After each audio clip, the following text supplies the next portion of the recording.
Greetings, everyone. It's great to see you. Welcome to the Kleinman Center for Energy Policy. I am Sonia Carley. I am the faculty co-director here at the Kleinman Center. And we are so pleased today to have a visitor with us, Stefan Ambec, who is here from the Toulouse School of Economics to discuss the European Carbon Border Adjustment Mechanism, otherwise known as CBAM. And he will provide us his perspective on how the European Union is doing with CBAM and how they're specifically addressing carbon leakage across their borders. This truly is a perfect opportunity to reflect on a topic that we've already brought into the conversation in recent weeks. If those of you attended Energy Week and were able to attend specifically the event with Senator Whitehouse, we spoke about CBAM and the possibility of this carbon border adjustment then too with the proposed Clean Competition Act. So this is a continuation and an extension of the conversation that we started. Before I introduce Stefan, I'll also introduce today's moderator, and it is Jesus Fernandez Villaverde, who will oversee the Q&A portion of today's event. So let me begin by talking about Jesus. He is a longtime friend of the Kleinman Center, even though we were just meeting for the first time. And he is a participant in our grants programs, as well as a participant on our podcast series, Energy Policy Now. And I don't know if you know this, but your podcast has been one of our starred, most featured and listened to episode of all time. The Spanish accent is always challenging. It is totally the accent. No, it's more than that. So Jesus is a professor of economics in the Department of Economics here at the School of Arts and Sciences. He's the director of the Penn Initiative for the Study of the Markets, and he is the co-director of the Business, Economic, and Financial History Project here at Penn. And for those of you who do want to listen to that podcast episode, it is called 200 Years of Energy History in 30 Minutes. Sounds very familiar. And so now I'm so pleased to introduce our speaker today, Stefan. Stefan joins us from the Toulouse School of Economics, where he is an Enroux research professor, and you will correct all of my pronunciations once you come up to the podium, I hope, for any of those that I've butchered. And he leads the TSC Energy and Climate Center. He is the editor-in-chief for the Resources and Energy Economics Journal, and his research focuses on the impacts of environmental policies, including a consideration of their efficacy, their efficiency, their effects, their unintended consequences, policy design, as well as the effect on firm strategies and the welfare of citizens and their behavior as it relates to these policies. Stefan is also a Kleinman Center visiting scholar, which is why we have this wonderful opportunity to hear from him today. And some of you, I understand, have already had the opportunity to enjoy Stefan's presence and engage with him while he's here. I will also note that Stefan is a shining example of a Kleinman Center's Visiting Scholars Program. And any of you faculty who are here in the room who would like to offer possibilities for additional visiting scholars, please let us know, because we are at that stage where we're thinking about our upcoming visitors for next year. So now I will turn the floor over to Stefan, followed by a moderated conversation. Thank you.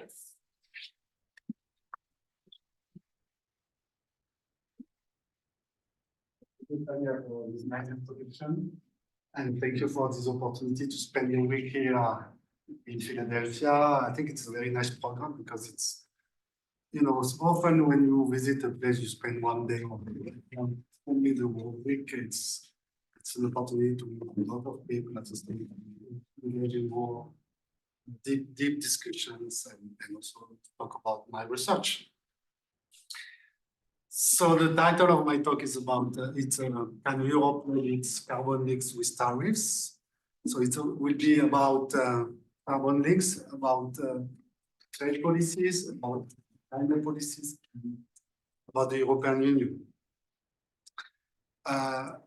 Feel free to interrupt me anytime during my talk if you have questions, comments.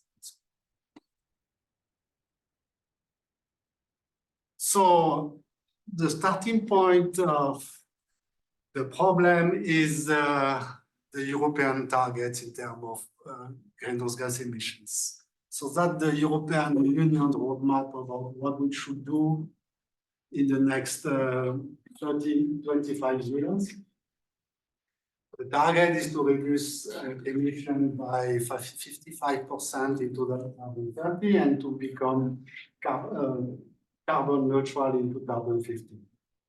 Which means that we should eradicate any emissions from the power sector and dramatically reduce emissions from the industry.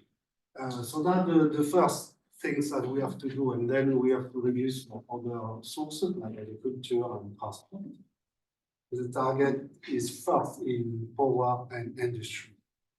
And for that, we have a very powerful tool, which is the EU ETS, the European Union Emission Trading Scheme. So since 2005, emissions from the power and many industrial sectors are capped. So there's a total number of CO2 equivalent emissions that are allowed over a year. And firms have to buy allowances to meet this cap. And this total number of CO2 emissions is decreasing over time, and it will at some point disappear if we achieve carbon neutrality. So that's something that has led to a drastic reduction of emission of both the power and many industrial sectors. But the problem is that this is what we are doing in the European Union. We like limit on total emissions, but at the same time, we are trading in other countries, and that creates what is called carbon leakage. And the reason is because if you go look worldwide, there's not a uniform carbon price policy that is implemented in other countries. Here you have like a nice graph that tell you a little bit about these carbon pricing initiatives across the world. So in this x-axis, you have the share of the sector that are covered by this carbon price. And in the vertical axis, you have the actual carbon price in dollar per ton of CO2 equivalent. So this is here, the EU ETS. So it's a very big program. But then in other countries, you have either a very low carbon price, like in China, for instance, which started this year, or an emission trading scheme that cover limited sectors, like for instance here in Northeast US, the region, which will cover mostly power and also the low carbon price.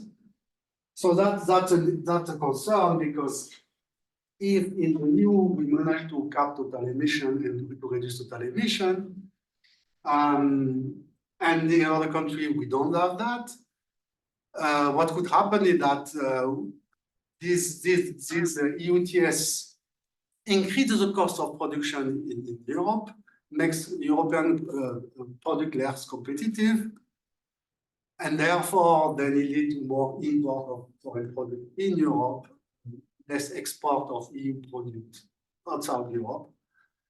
And at the end of the day, we replace Europe product by foreign product, and those foreign products are emitting something that we are reducing. So if these foreign products have higher emission factor, we replace low emission factor European product by high emission factor foreign product. At the end of the day, we don't achieve this reduction of emissions. This is what we call emission leakage. So even if we cap total emissions through international trade, or because firms are moving away from the European Union and producing in other countries, then these emissions are leaking outside the emission cap. So how to address this issue of emission leakage? There are several policies that you can think of.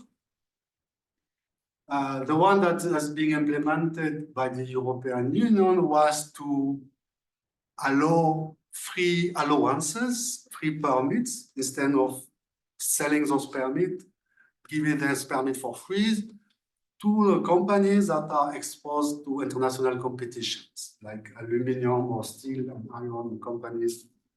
So that's one way to reduce their cost burden, the cost burden of the ETS, and therefore to be competitive compared to their peer outside the European Union.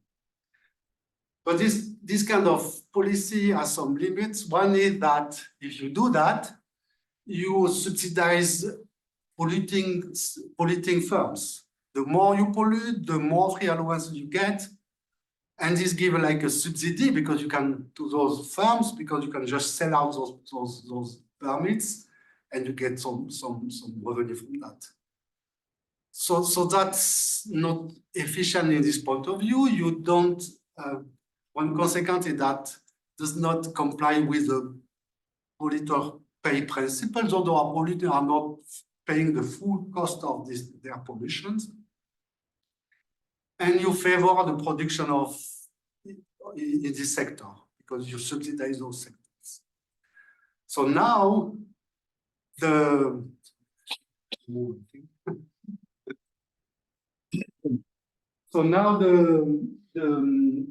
European Union has now actually implemented the CBAM, the carbon budget adjustment mechanism.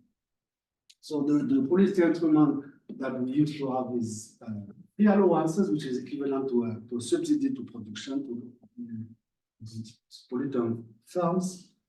And now we move it to the CBAM, which is equivalent to a tariff on imports. So it's basically consisting in implementing tariffs on polluting products based on the carbon content of those products, the carbon footprint of those products.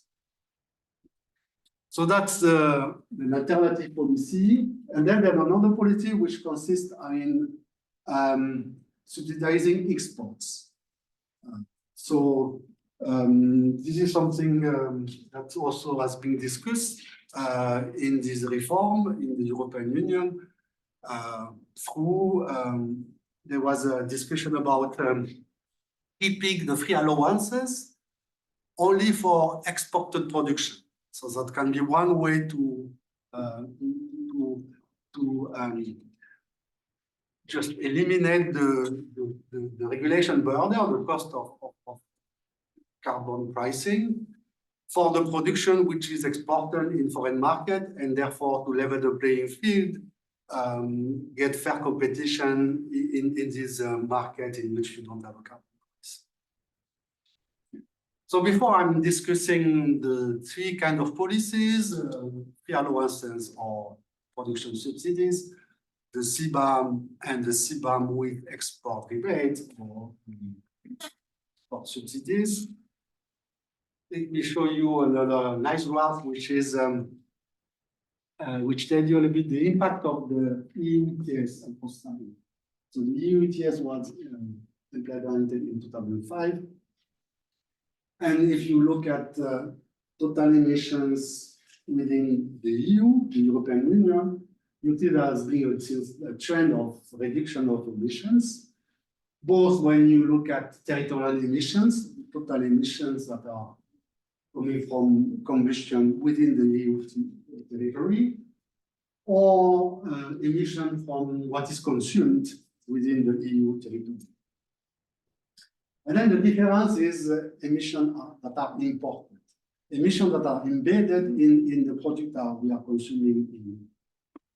And for that, we don't see a reduction. The imported emission, the emission that are we're consuming and imported products is flat across time. So that's why that's concerning. That's why leakage is concern.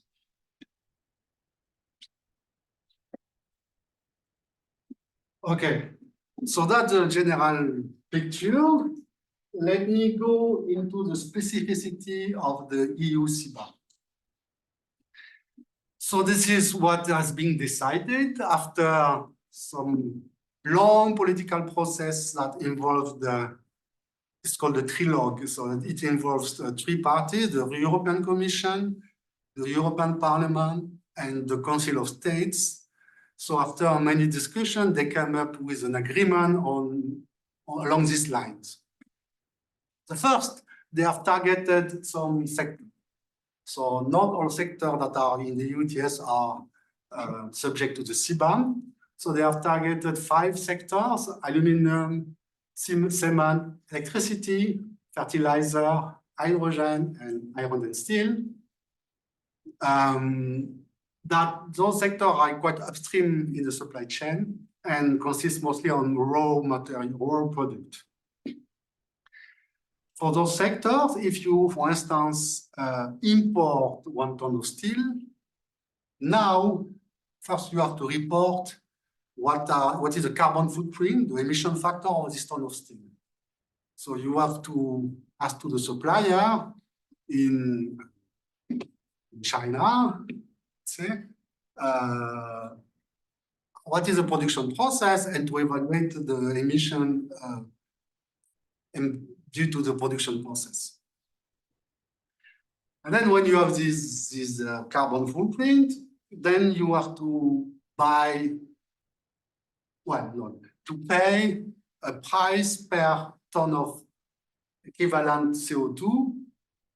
So let's say if 1 ton of steel is about 2 tons of CO2 equivalent, you have to pay the price of 2 permits in the EU ETS. So you don't buy the permit in the EU ETS, you pay the price of those permits the week you import this ton of steel. And another thing also, you don't pay the full price of the permit if there is a price of carbon in the country of origin. So you will have to pay the difference between the Chinese price if the steel is part of the Chinese ETS and the European price. Sorry, I want to be real clear. So at the very beginning, not free allowances, they're being paid for according to that formula. Is that right? Very well, beginning. Sorry, okay. Let's make this the last point. There's a transition period for which there will be coexistence of the two systems. So in the transition period, there will be a reduction of free allowances, and so phase out of free allowances and a phase in of the CBAM. So then you have to pay what is not free. The allowances are free. So if you have like 50% of free allowance, you will have to pay 50% of the price. So now, another thing we have to think about, this is a complex, policy. You have to think about if, when in practice to implement this is very complex because, when you start with a policy which is the EU ETS, in which you measure emission at the production plant level and you charge according to what is emitted at the production plant level. The CBAM asks you to have the equivalent, but at the product level. When you have 1 ton of steel, you should charge the equivalent. And this is what makes things different. So you need to compute the carbon footprint. You need to compute to tell what is the price you have to pay, the equivalent in terms of CBAM or the EU ETS price. And when you compute the carbon footprint, you have to think about which emission are you considering. Only direct emission, which is called scope 1, what is burned in where the steel is produced, or also indirect emissions. That is, if the electricity emission from the electricity that is supplying this production plant, for instance. So the decision was to include these indirect emissions. So then that was part of the discussion. Now we are in the phase of reporting. So the CBAM will be effective, will start in 2026. Now it is at some transition period, a pilot period, but the company that are importing products part of the CBAM are now at a reporting period. So they need now to collect information to be able to report the carbon footprint of the product they are importing. And if they don't do that, then there will be a default carbon footprint that will be applied and some penalty. And I had some discussion with the practitioner about that, and they don't know how to do that. So there are some consulting companies that are providing their service to help them to figure out what they should report to the European Commission. Is there any, I think you're getting at this with the penalty, but is there any concern about the opportunity to lie in your self-reporting of your emissions intensity? It feels like there's a direct incentive, like the verification of that, I could imagine would be quite costly, and it's very cheap for me to say, you know, I don't emit as much as I actually do. Yeah, so that's something that they will have to take care at some point. And the way they think of taking care is to have like a certification third party, a certified third party that would certify that the same way that the offsetting permit, like if you offset your emissions by buying credits, this is certified by the third party. But that will be in practice one big challenge because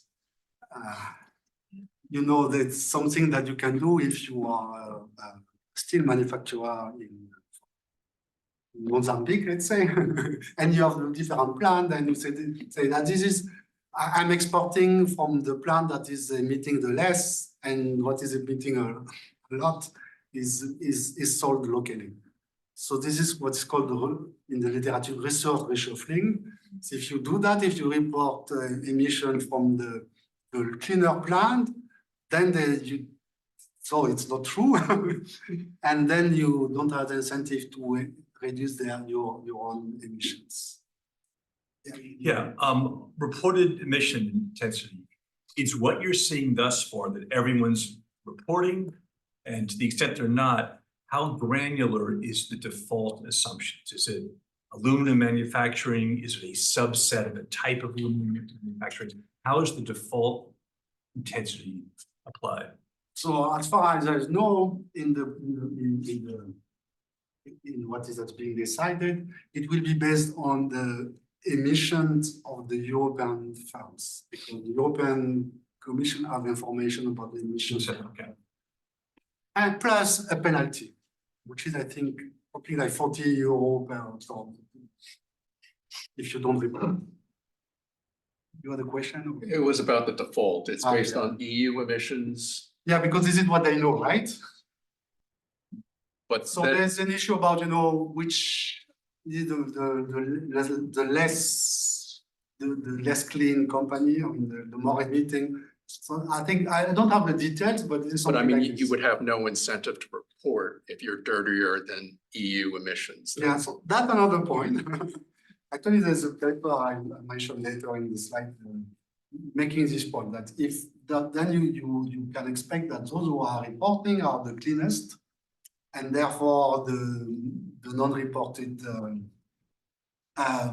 firms with the default would be the one.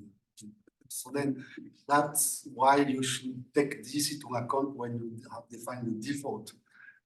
The fact that it's not the average of the whole industry, it's it will be the emission of the less clean industry companies. Let's continue. Yeah. So that there's gonna be is a lot.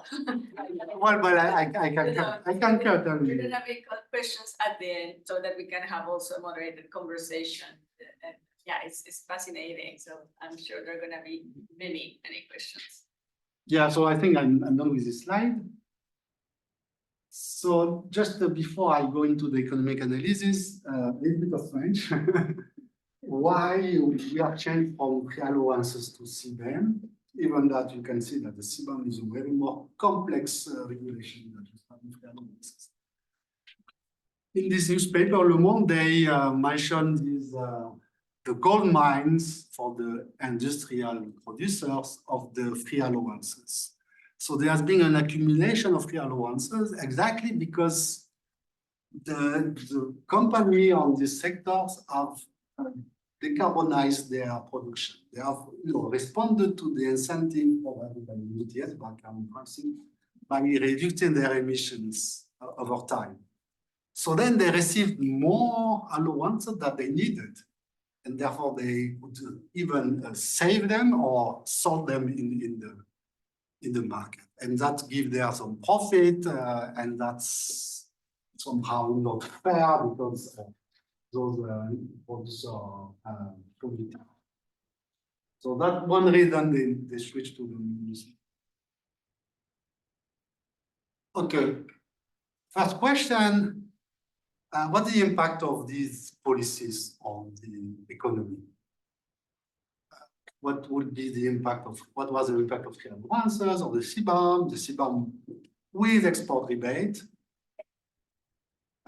So microeconomics tools allow you to answer this question, give you tools to answer this question.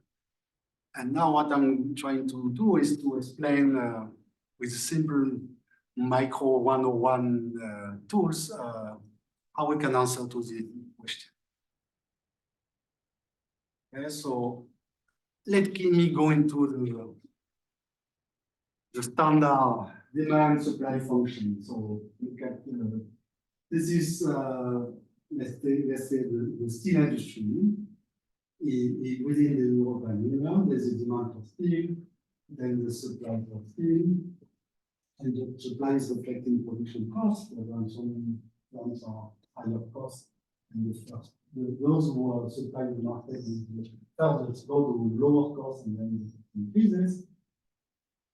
And assuming that you charge the full price of carbon, so you have to buy allowances, that would be optimal for an economist. You charge the Peruvian price, and therefore you have the third base, but that would be what would happen in a closed economy if you don't have to. Then will also be, this will be also consistent with the polluter pays principle. If you charge the full price of carbon emissions, that's fair because the polluter are paying their impact on climate change. Now, if you open to trade, and if the foreign steel is entering a lower price than the price, then you have import. So this is the new supply curve. Some domestic firms have still production costs lower than the price of imported steel, but others are not. So then you substitute the domestic production with imported production. Now, what do the fair ones enter into this picture? As I told you, if you have allowance for free, it's like you subsidize production. So you subsidize those companies. Subsidizing the company means that the cost is lower for them, they have higher profit, and therefore the supply curve shifts downward. And here, for instance, if there are more allowances than we need, by selling the allowances, there are lower costs, and there are competitive compared to the foreign producers. And here they could, for instance, export in this case. What about CBAM? CBAM, if you have a CBAM instead, so in the CBAM, the foreign ton of steel will not enter at the price P in the EU because the importer will have to pay the price of the carbon emission embedded in this ton. So suppose that this is the carbon tariff that is different here. So this ton of steel enter at this price because you have to have the carbon price times the emission factor of this ton of steel. In this case, the price is higher than the price under if there's no trade without parking. And therefore, the foreign steel is not anymore competitive. So then you don't have any more trade. So what the CBAM is doing in this case is explaining trade. So you see the impact is quite good. So in this sense, what the CBAM is doing is by charging this carbon tariff, it's level the playing field within the European Union. So the firms are facing the same regulation cost, regardless where steel is produced. So competition is fair within the European Union. But it does not help to export. If a European firm is exporting, I don't know, in the US, then the European firm will have to pay to buy all the permits, to pay for carbon emissions, but this US firm in some state won't have to pay. So then the competition is not fair. In order to restore fair competition, you should exempt this European firm for paying the carbon price for what they are importing in the US. And that's the idea of keeping free allowances for exported production or export rebates. So if you have this, then when you shift downward the supply curve and you can export. So I've tried to explain you with a simple graph what would be the impact of the three kinds of policies. And if you are interested to go on deeper into the model, we have this paper that we have just published in the Journal of Environmental Economic and Management, in which we have like a proposition that tells you, under which condition you can have imports, export, no trade, and how those conditions are changing for depending on the parameters. So the bottom line is that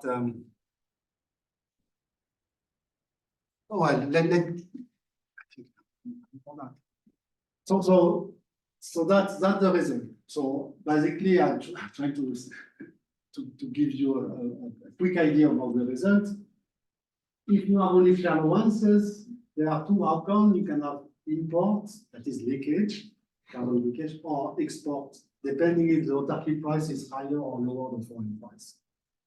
Now, if you introduce a CBAM, then what happens is that the import equilibrium splits into two cases. One is no trade.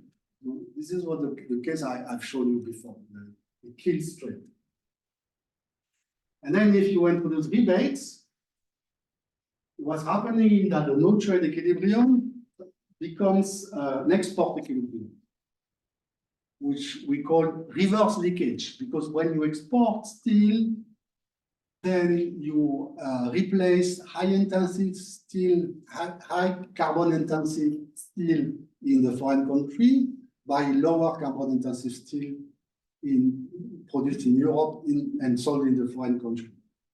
So that is one way to reduce emission from the consumption in the foreign country, to export the carbonization in the foreign country, not reverse leakage. So then the question is, where are we in the European Union for those sectors? And to address this question, we calibrated the model. And this is the result of the calibration. Okay? So I told you that without CBAM, for instance, then it depends of the ranking, the outcome depends on the ranking of autarky price compared to the foreign price. If the autarky price, the price that would be within the EU without trade is higher than the foreign price of steel, then you have import, you have leakage. So this is happening here. So here in the x-axis, you have the share of free allowances. If you don't have free allowances here for cement, then you have import. The European cement is not competitive. Now you increase the share of free allowances, then there's a threshold. If you are more than 60% allowances, for this case of carbon price equal to 162 euros, that's one simulation. Then you reverse and you are able to export exports. Now, what's happening if you introduce the CBAM? Now, the foreign steel is not entering at this price. It is entering at this price. Because the difference is the carbon tariff. The price of 1 ton of CO2 multiplied by the emission factor or the carbon footprint of this ton of CO2. And because it's entering at this price, then the autarky price is competitive. So then it's a case of no more trade, no more import. But as you see that, but it doesn't help to export. Now, if you introduce export rebate, that is, if you have free allowances on export, then this is the curve that you have to consider. Instead of consider the foreign price, you have to consider the foreign price plus, so this is the free allowances on export. And then you are able to export. So this price is higher than the target price, and then so you move to export. But you need to have at least 40% of free allowances on export to move from autarky, no trade, to the export equilibrium. So to summarize the economic analysis, what we show in this paper that free allowances increases production by subsidizing output. That's bad for the climate because increasing production of polluting goods means increasing emissions. But the good thing that it levels the playing field both within the European market and outside the European Union. Whereas the CBAM, what the CBAM is doing is leveling the playing field only within the European Union, but not outside the European Union, unless it is complemented with a form of export subsidies like free allowances on export. And we show that also the CBAM also reduces trade. Any questions on this part? Yes. Yeah, I had a question regarding CBAM for finished good versus raw materials. Right now it's only for raw materials, right? Yeah. So I'm allowed to use high emission steel in India, produce finished goods, and then sell that to Airbus in Toulouse. That should be fine. Is that still okay? Yeah. Okay. So that's another issue I would come to. What's happening downstream the supply chain? I will come to that.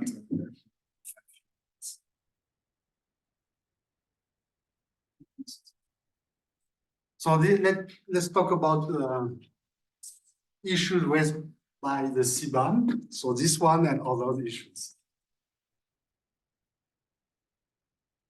So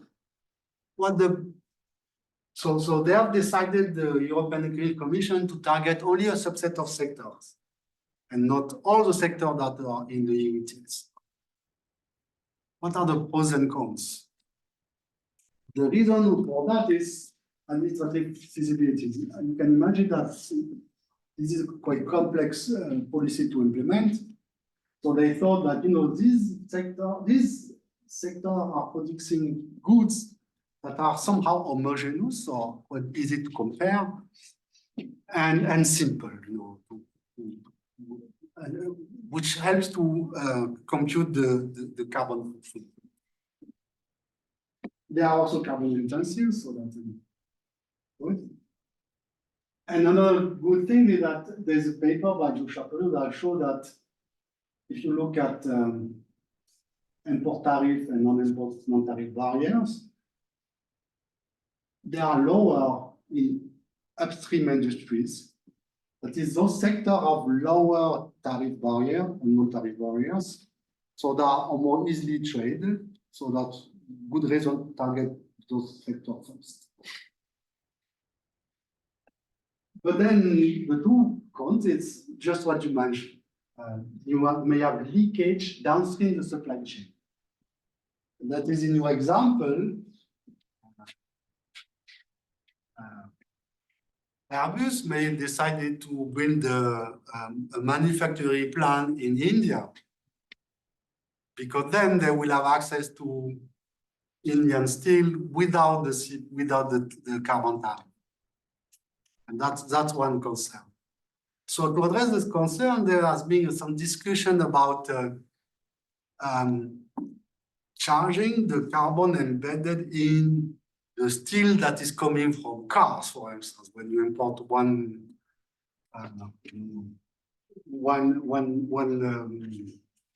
Hyundai, for instance, then you calculate what is the steel in this car and pay for the carbon emission of the steel. But that's not in the project. I mean, they have decided that it's too complex. So far, it's not in this actual. But that's a concern for car manufacturer, for plane manufacturer. I think the idea of the policymakers in the Commission in particular, it's that we start with those sector and see how it happens, like a pilot project, and then extend to other sectors and also extend downstream the supply chain. Another issue also is not leakage with substitute of those raw materials. For instance, in the building industry. So if you have more expensive steel, you may decide to rely more on glass, for instance. Glass production is part of the EU ETS, but there's no CBAM on glass. So then this is also this is a very polluting sector, but it's not part of the CBAM.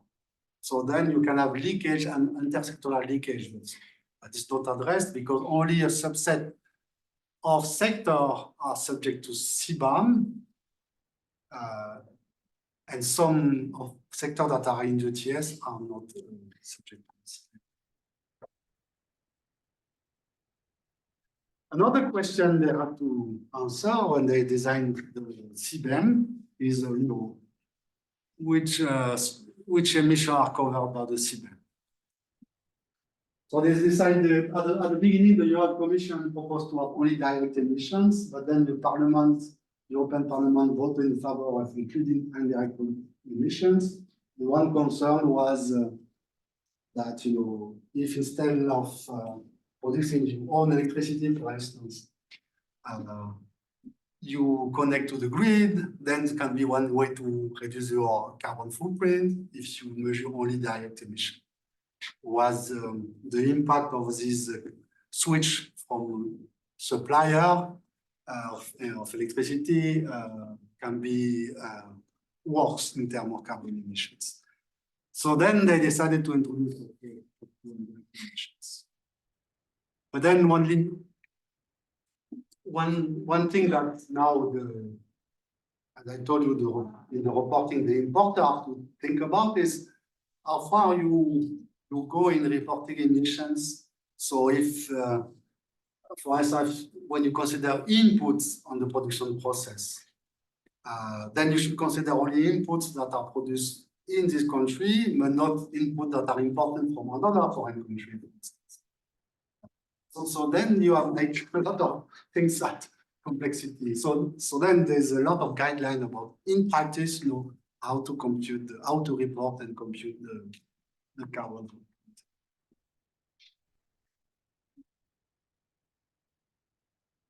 Now, let me talk about another dimension of the CBAM, which was not on the yellow answers.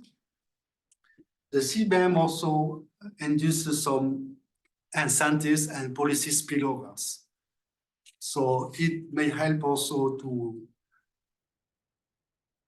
export decarbonization outside the European Union, because as we discussed, it provides incentive for the foreign producer to reduce their carbon footprint if they are sell within the European Union. And that's why the reporting is important.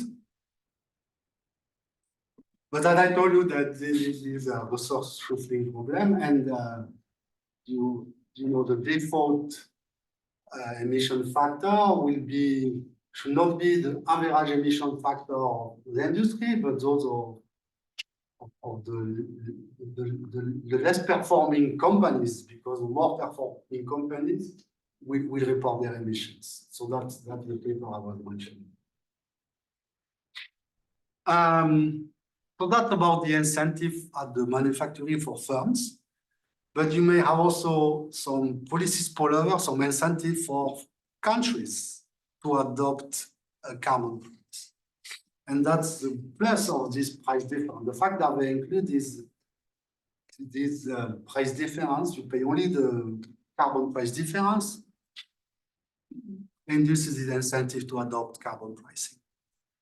On the other hand, it makes the CBAM more complex because you have to compare two prices in two different markets and with potentially two different market designs. Indeed, you know, you have seen in the graph, for instance, that some markets are covering more sector than others. Also, the rules are not the same. So, for instance, in the Chinese market, the emission certificate is based on emission intensity. So you pay if you will emit more than some ton of emission per megawatt hour, for instance. Whereas in Europe, it's on total emissions. So then you compare Apple with the peer, no? So it's difficult. So you need to, what if there's free allowances in some market? Whereas in Europe, there's no free allowances. Free allowances is a subsidy that makes the price lower. So you need to be able. Okay. Another question is, what do you do with the revenue you collect from the CBAM by charging the carbon tariff at the border? So the decision was to put in the general budget, and you know, in the European Parliament, they were in favor also of investing into decarbonization in developing countries. So they voted in favor of devoting a share of this revenue to investment in developing countries. But you can think about other options. Okay, I'll keep that and let me conclude because I think I have to. Let's move on because I mean we were gonna have a discussion. Sure. Discussion. That's it. Steve around.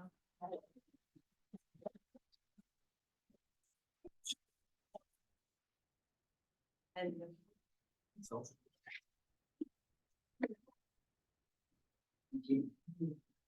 So we were going to move this insurance. You get a full service from me.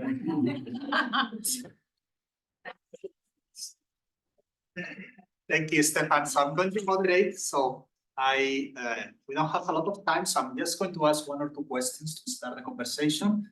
Then just raise your hand. The only thing is, please keep questions short. I know that sometimes people like to make big speeches and to the point. But I'm going to ask. So there's a lot of things from economic analysis I would like to ask, but given that here in the audience, there are probably people that come from the policy area, I'm going to focus on two considerations related with policy. One was already pointed out by one of the persons in the audience about the informational content of CBAM. It seems to be a policy that requires a lot of information from all the parties. Just yesterday, I have a student who is working now on ESG scores, and I think he has convinced me that ESG scores are basically 100% meaningless because you can always hire McKinsey to be able to tell you that you have whatever ESG score you are ready to pay for. And the second question that I would like to ask, there was a slide you jumped very quickly. What are your forecasts about how the WTO, the World Trade Organization, is going to handle CBAM? India has already stated that they are going to challenge CBAM at the WTO. Just some thoughts about that. Yeah, so that's a very good point. The first point, to make the parallel with the ESG score, I think what's important is to have official standards. Obviously, of course, it's not always clear that they are official standards, or they can make their own standard. But here, I think the moving on is because it's managed by the European Commission is to implement standard about how to measure the carbon. But then the difficulty will be that you will have to measure the carbon footprint in a foreign country, not within the EU. And that's makes things complicated. So we will learn. So I told you that now they are completing the reporting. I attended a meeting when we were consulting company actually providing this kind of service.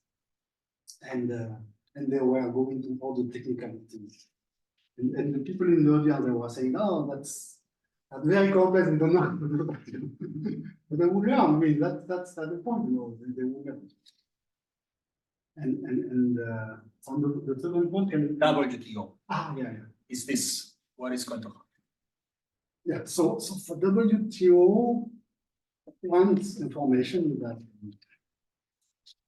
in the political process, the European Parliament wanted to keep the free allowances for exports, so to have export in Vietnam. But the reason it was not kept by the European Commission is because the fear of not implementing it. Then when you talk to people, including lawyers, they are, I mean, you have different views. One is they are in the WTO, they have some specificity for environmental issues. So if it's some for environmental issue, you are allowed to charge some tariffs. So one way to address it is to target this rule. And another concern is about this price difference with carbon price implemented in the foreign country. So that could be also a concern because then you treat differently countries. Yes, you don't respect the most favored nation clause.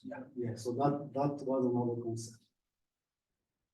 So that's two issues, like use the environmental clauses and these more favoritism. But then at the end of the day, the question is will WTO is now WTO powerful enough to implement the trade policies? The feeling that many countries don't care about WTO Anymore. Very good. Questions?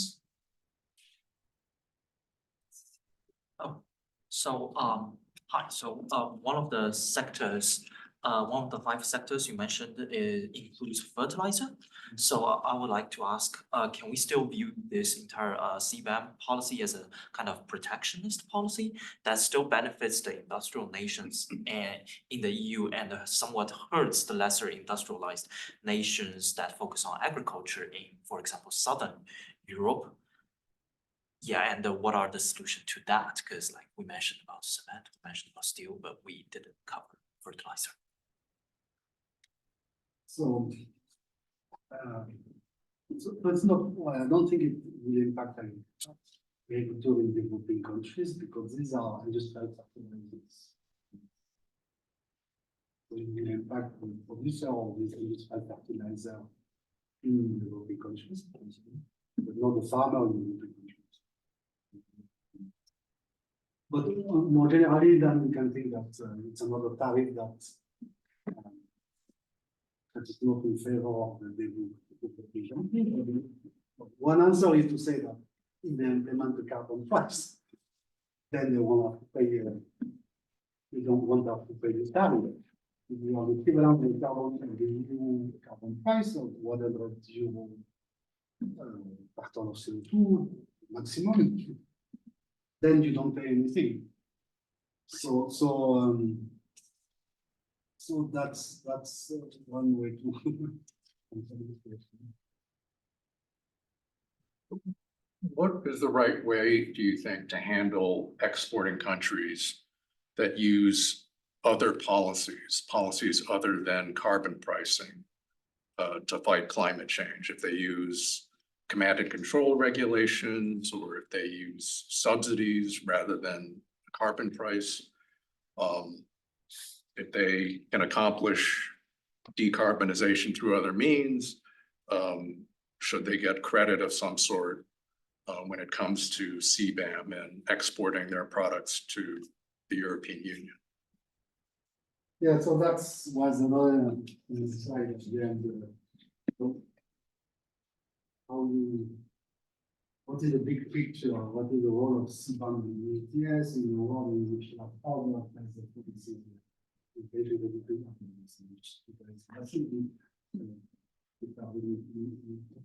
Green technologies. I think it's a general question we need to analyze the same way we have analyzed policy in the sense that what would be the outcome? The world outcome if you have one side the emission trading scheme with the carbon pricing is strong, the other side massive subsidy to the decarbonization. Because if you have those subsidies, then it reduces the cost of production. But it doesn't comply with the price principle. So those producers are not paying the full cost of their emissions. And I think that's the problem. You know, reduction of emissions not only to replace polluting products with less polluting products, it's also we need to produce less and really include the impact of activities to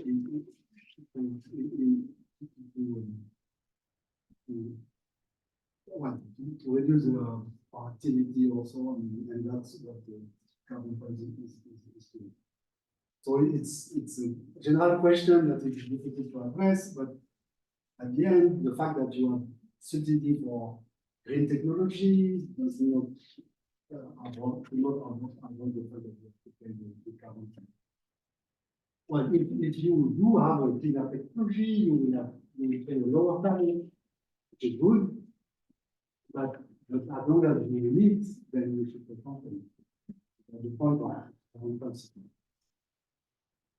And I think carbon pricing is still an important component of climate policy. Thank you for your talk. I know that the EU is signing a lot of free trade agreements with other countries. Is there like some exception or like to CBAM in this free trade agreement, or does CBAM apply to any country outside of the EU? There's no, it's an addition to the so there's no exception. Okay. And the reason is because only few sectors are targets.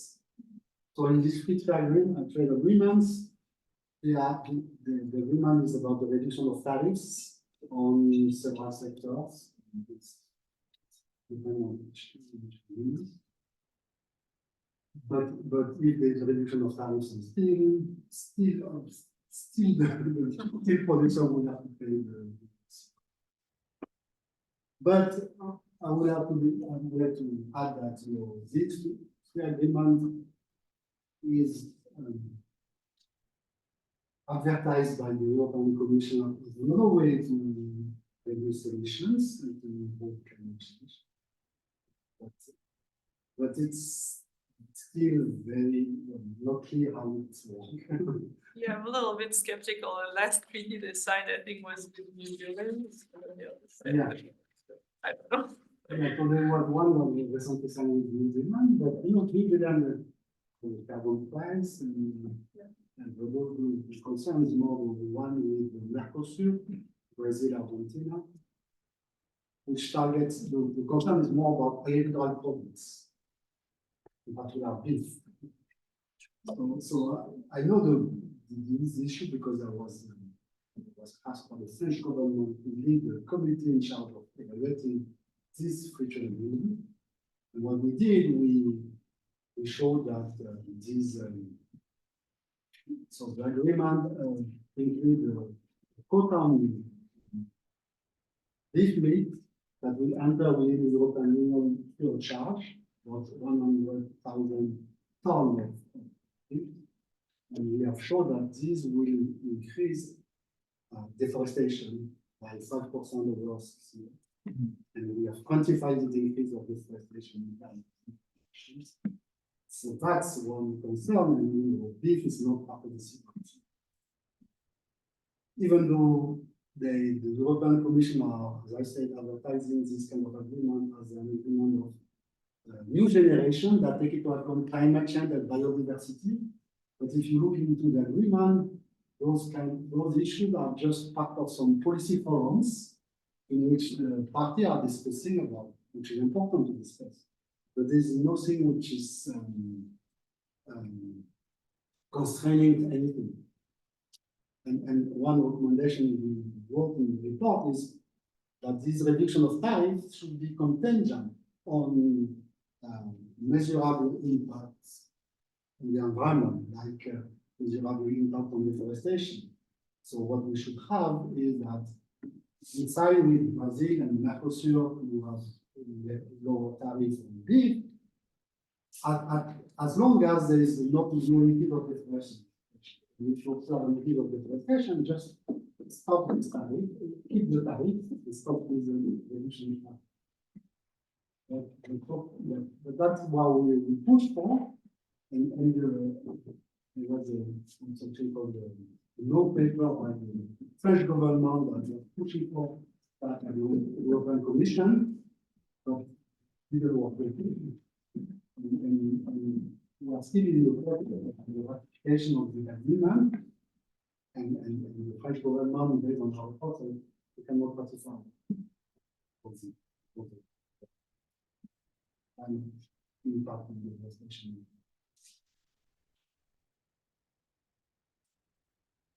As you probably know, there's several CBAM proposals floating around in the US. I know the California. Yeah, right, and obviously the politics are very different. But any sense, should the economics be the same?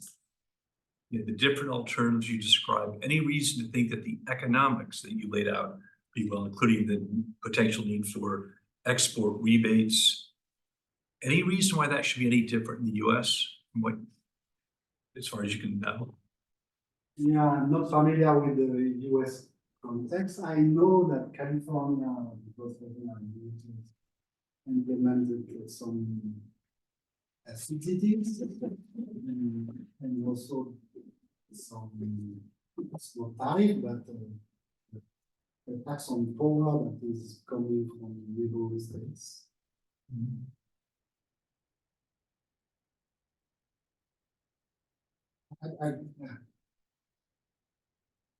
I mean, that's another question, but that's an interesting question. Because a follow-up would be, the US implemented the SO2 trading program in the 1990s. There's a big discussion, should the allowances be free or not? How should they be allocated? Any learnings from that you think informed how the initial granting of allowances from an economics point of view should be done? What role did politics play, yes, in the final decision making? Yeah, well, that's more general, but the question is about national one issue. I don't sign. And usually, my understanding that free allowances were assigned by acceptance from the beginning. And what you should do is you review the free allowances. Yeah.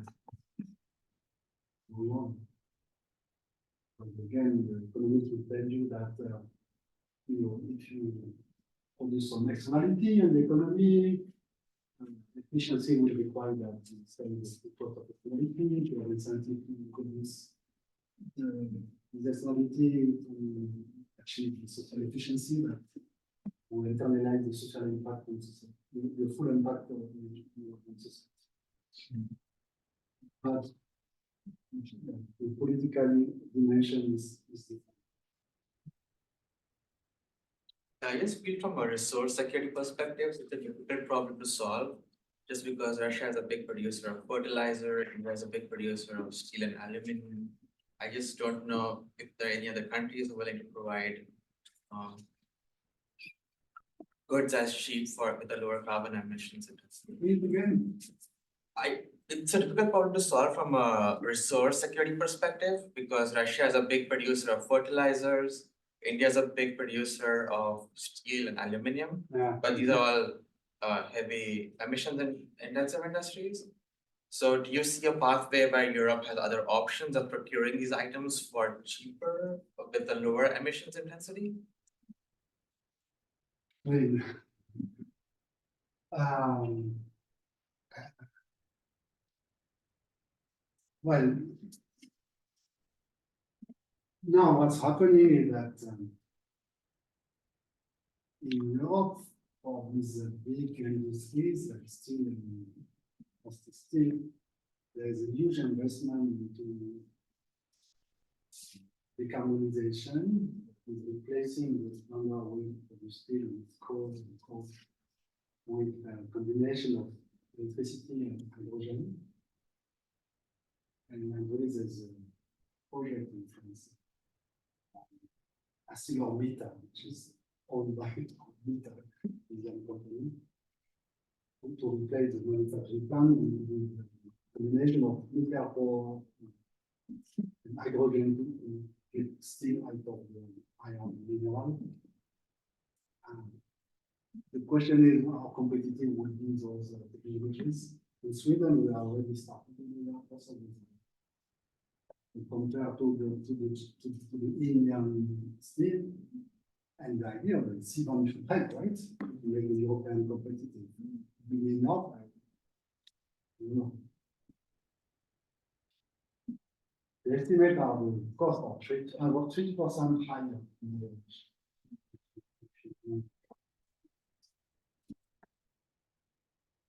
So it's about the really trade, considering that it was last year that the UN, the International Maritime Organization, got an agreement to start to charge a carbon price on shipping at international level, and that will start in 2030, and with a carbon price that will start with $100 per ton, and that will increasing up to $300, which means that shipping will become, especially for steel, for very heavy loads, it's gonna be very expensive.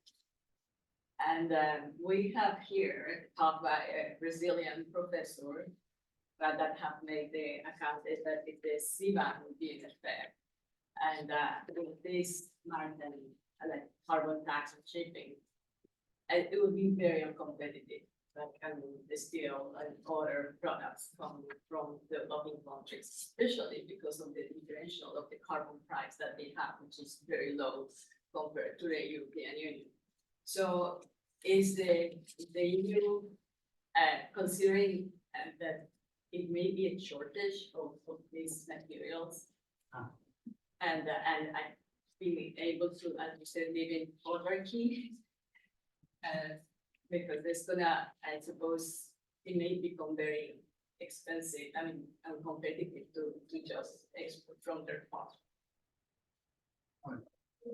And so another thing I didn't mention, but the carbon emission from shipping is not in the city. Carbon would be one of the things in the country of the position in the emission. So that, that's a cost. So the unique efficiency will tell you that you should, that all products that are traded, the full climate cost of those products should be embedded in the product cost, including shipping. So if one of those things is too expensive, it comes to India, let's say, Europe, compared to European steel, If it's, I'm happy with that because it's, if you compare costs and you buy from cheaper. If you have a problem of supplying, short of supplying, then the price would have just, or then it's not enough steel produced in Europe because you don't have enough manufacturing capacity. Then we buy more expensive steel from India, and we will pay the extra cost of the CBAM plus the shipping cost and the cost. So I'm not. I think it's not a concern in terms of supply; it's more a concern in terms of demand. Then consumer can pay. And that's what the future will tell us. And that's a concern that we are living with, like in Europe, for example, in agriculture. We have implemented more stringent standard on pesticides. We have also reduced the subsidy to agriculture, and now the farmer are protesting, and this backfire also. We could have that also. And the building sector is complaining that steel and cement is too expensive, and they shop, and then they auction them. And so it's more policy question than economic.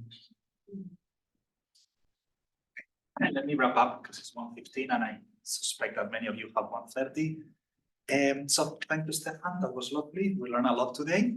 And thank everyone for joining us today at the Kleinman Center for Energy Policy. Reminder, there are box lunches over there in some place out of sight of this door because of the change of location. There is some uncertainty, but I'm pretty sure that the uncertainty is bounded by the physical constraints of the building. And don't forget to mark your calendar for the Kleinman Center next lunchtime lecture on Tuesday, April 23rd. Visiting Scholar Severin Borenstein will explain how penalty pricing harms low-income consumers and allows the rich to keep consuming. And you can register for the event at kleinmanenergy.upl.edu. See you around.